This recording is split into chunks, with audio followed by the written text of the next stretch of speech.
Selamat pagi, saudara-saudaraku yang dikasihi dan diberkati oleh Tuhan. Apa kabar saudara hari ini?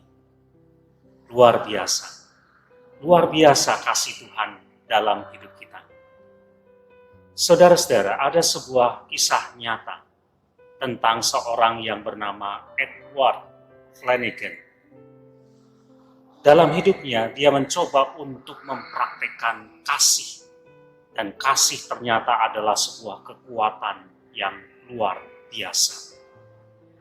Suatu kali Edward menerima penyerahan dari pihak kepolisian.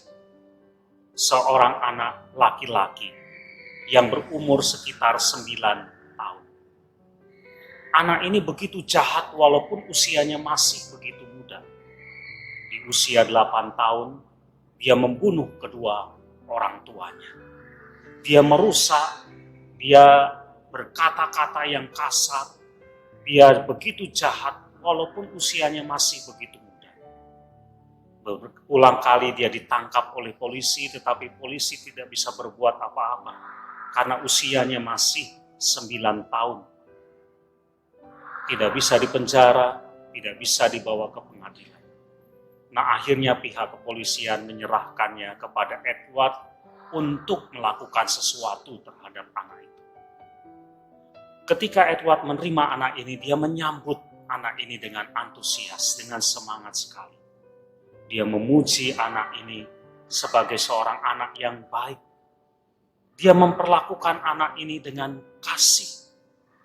Dia terus memperhatikan, dia terus memberikan kasihnya kepada anak ini. Dan perlahan-lahan anak ini mengalami perubahan yang luar biasa. Bahkan beberapa tahun kemudian anak ini sungguh-sungguh berubah menjadi seorang anak yang baik.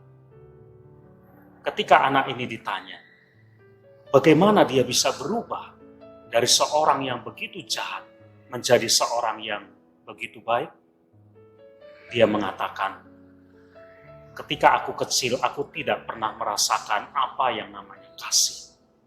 Namun ketika ada seseorang menunjukkan kasihnya kepadaku, aku berubah. Ternyata kisah ini mengajarkan bahwa kasih adalah sebuah kekuatan yang mengubah. Orang yang jahat dibalas dengan diperlakukan jahat, dia tidak akan pernah berubah. Tetapi ketika dia merasakan kasih, hidupnya menjadi berubah. Ya, kasih adalah sebuah kekuatan.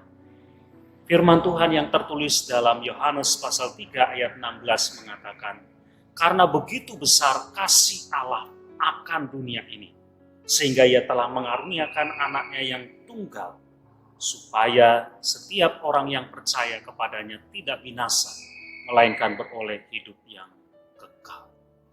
Saudara, Tuhan pun mengasihi kita dengan kasih yang besar. Dan itu menjadi kekuatan untuk dia menyerahkan anaknya sendiri demi keselamatan dunia ini. Allah pun sudah menunjukkan kasihnya, kekuatannya untuk mengasihi manusia. Maka saudara, sekarang marilah kita melakukan dan meneladani Tuhan. Kasih itu adalah sebuah kekuatan yang luar biasa. Ketika kita bisa menyatakan dan mengungkapkan kasih, maka mereka yang menerimanya pasti akan mengalami perubahan. Saudara, kasih itu adalah sebuah kekuatan. Praktekkanlah dalam hidup kita. Jadilah seperti Tuhan yang mau mengasihi. Amin.